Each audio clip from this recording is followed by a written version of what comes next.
SBC के प्यारे दोस्तों, अस्सलामु अलैकुम।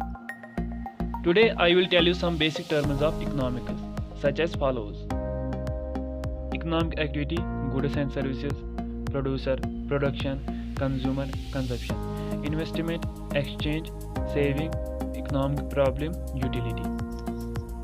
So guys, ये सब टर्म डिस्कस करने से पहले हमें पता होना चाहिए कि इकोनॉमिक्स क्या है। तो चलो आज की वीडियो हम शुरू करते हैं। इकोनॉमिक्स जो है ये स्टडी करता है इकोनॉमिक इश्यूज़ को या इकोनॉमिक प्रॉब्लम्स को। इकोनॉमिक प्रॉब्लम्स क्या है? वो है रिसोर्स जो है वो लिमिटेड है, ठीक है। Economics is the study of economic issues और इकोनॉमिक प्रॉब्लम्स। इकोनॉमिक प्रॉब्लम्स और resources are limited. Robbins says economics is the study of mankind as a relationship between unlimited wants and limited resources. These limited resources have alternative uses, यानी different uses.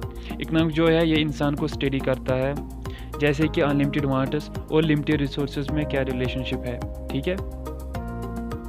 तो दोस्तों अब हम first term discuss करने वाले हैं, यानी economic activity. So it is an activity which is related to the use of scarce means और रिसोर्सेज।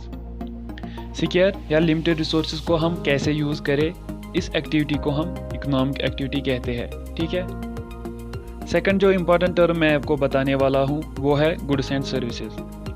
दोस्तों अगर हम किसी आम आदमी को यानी कॉमन मैन को पूछे कि गुड किसको कहते हैं, तो वो यही कहेगा कि गुड मीन्स चीज़ या थिंग। लेकिन as the students of economics हमें पता है कि गुड्स हम उससे कहते हैं जो चीज़ मेजरेबल हो, यानी जो चीज़ मेजर की जा सकती है।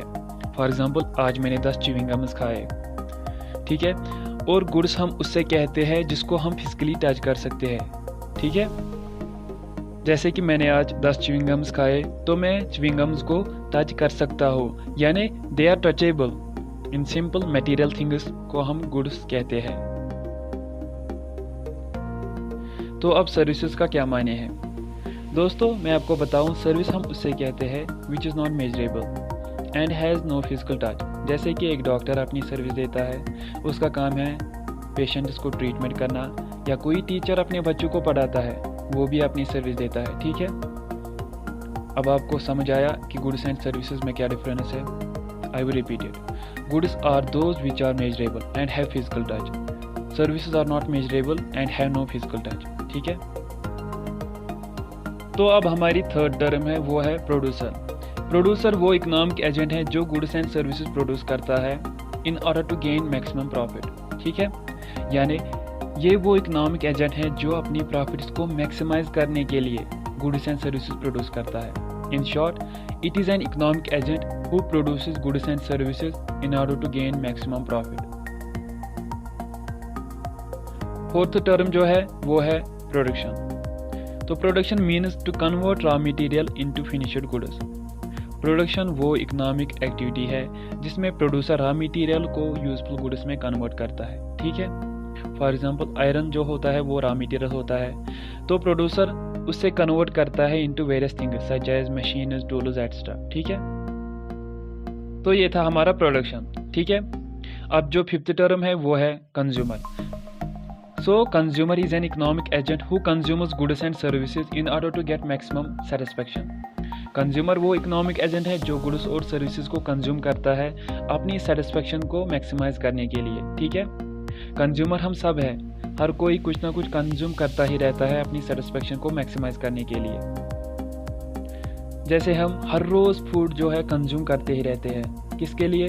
अपने पेट के लिए, ताकि हमारी जो भूख है वो सेटिस्फाई हो जाए, ठीक है। और जैसे कि टीचर अपनी सर्विस कंज्यूम करता है, बच्चों को पढ़ाता है ताकि उसकी जो नीड्स है वो फुलफिल हो जाए, ठीक है।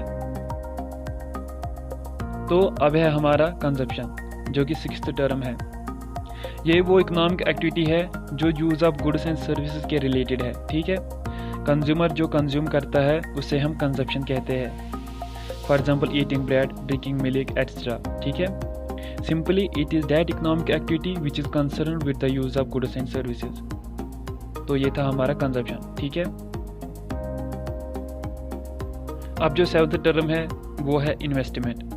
So investment is an economic activity which is concerned with the production of capital goods for further production of goods and services, or it refers to expenditure on capital goods or it is expenditure by the producers on the purchase of such assets which help to generate income।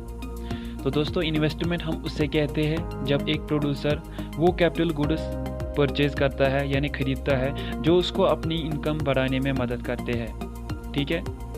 In short ये वो expenditure है जो machines पे हम करते हैं, ठीक है। 8th जो टर्म है वो है एक्सचेंज, ठीक है।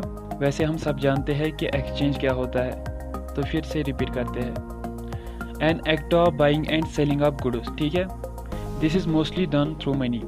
तो एक्सचेंज मीन्स जब हम गुड्स को सेल या बाय करते हैं, ठीक है। ये एक्सचेंज जो है ये आमतौर पर पैसे के ज़रिए किया जाता है।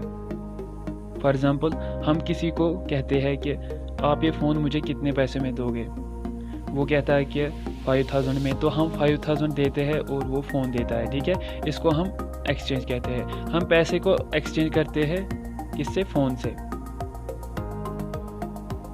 तो अब है हमारा सेविंग जो कि 9th टर्म है। सेविंग सिंपली हम कह सकते हैं कि it is that part of income which is not consumed और it is an act of abstinence from consumption. Saving यानी बचाना, ये वो पार्ट ऑफ इनकम है जो हम कंज्यूम नहीं करते यानी खर्च नहीं करते, ठीक है। तो ये था हमारा सेविंग।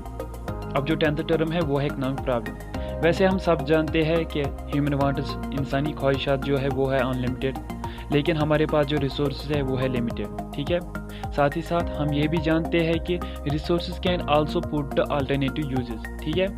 तो अपनी अनलिमिटेड वांट्स को सेटिस्फाई करने के लिए हमें लिमिटेड रिसोर्सेज यानी स्केयर रिसोर्सेज को यूज़ करना पड़ता है। तो वहाँ क्या होता है, वहाँ प्रॉब्लम ऑफ चॉइस क्रिएट होती है, ठीक है।